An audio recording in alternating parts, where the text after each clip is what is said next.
বিগত রেজিমেও যে সেন্সর বোর্ডটি এবছর গঠন করা হয়েছিল সেটিও কিন্তু 1963 সালের যে আইন সেই আইন অনুযায়ী করা হয়েছিল, যেহেতু গ্যাজেটের বিধিমালা ছিল না।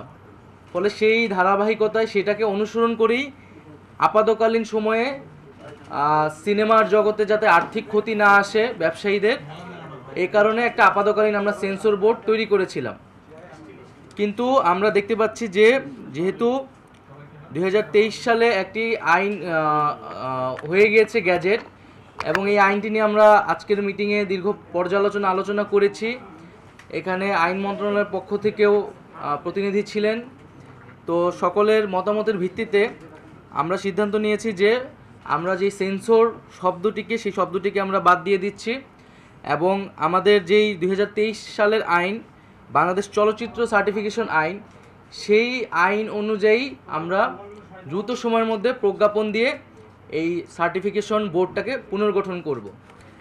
এবং সেক্ষেত্রে বলে রাখা ভালো যে 2023 সালের যে আইনটি রয়েছে বাংলাদেশ চলচ্চিত্র সার্টিফিকেশন আইন, সেই আইনটিও অনেক ত্রুটিপূর্ণ। সেই আইনের অনেকগুলো ত্রুটি নিয়ে প্রাথমিকভাবে এখানে আলোচনা হয়েছে, এবং সেই আইনটিও নানা অংশীজনের সাথে আলোচনা করে সংশোধনের জন্য আমরা কাজ করব। সেই প্রস্তাবনা তৈরি করা হবে।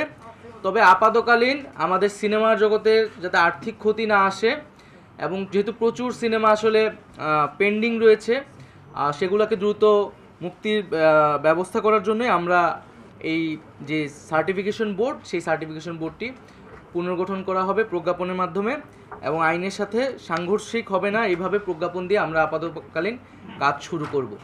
আইন শৃঙ্খলা পরিস্থিতি কিন্তু ধীরে ধীরে উন্নতির দিকেই যাচ্ছে, এবং আমরা দ্রুত সময়ের মধ্যে আইন শৃঙ্খলার পরিবেশ যাতে সম্পূর্ণভাবে ঠিক থাকে, মানুষের জননিরাপত্তাটা নিশ্চিত হয়, এবং আমরা যেহেতু একটা জরুরি পরিস্থিতিতে আছি, দেশ পুনর্গঠন করা লাগতেছে, সেজন্য আমরা সেনাবাহিনীকে এই ক্ষমতাটি দেওয়া হয়েছে, এবং সেটা কেবল 2 মাসের জন্য। এবং আমরা মূলত এই সময়টার মধ্যে আমাদের যে পুলিশ বাহিনীটা আছে সেটাকে সম্পূর্ণভাবে রিফর্ম করে আরও শক্তিশালী করে মানুষের আস্থার জায়গায় নিয়ে এসে তাদেরকে মাঠে ফিরিয়ে নিয়ে আসবো। এই কারণে মূলত এই সিদ্ধান্তটি নেওয়া হয়েছে। আমরা নির্দেশনা দিয়েছি এবং এটা আশ্বস্ত করছি বারবার যে এই মামলাগুলো খুব দ্রুত সময়ের মধ্যে পর্যালোচনা করা হবে, তদন্ত করা হবে, এবং যদি অভিযোগ না থাকে তাকে এই মামলা থেকে রেহাই দেওয়া হবে।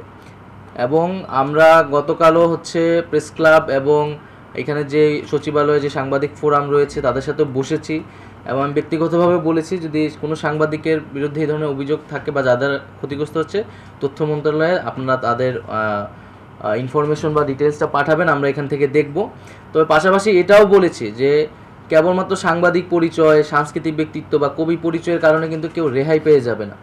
এই ফ্যাসিজমের সাথে যারা জড়িত ছিল, এটার যারা বৈধতা উৎপাদনে কাজ করেছে, তাদের লেখনীর মাধ্যমে, তাদের মতামতের মাধ্যমে জনমত তৈরি করেছে, গণহত্যার পক্ষে কাজ করেছে, উস্কানি দিয়েছে, তাদেরকে কিন্তু অবশ্যই বিচারের আওতায় আনা হবে।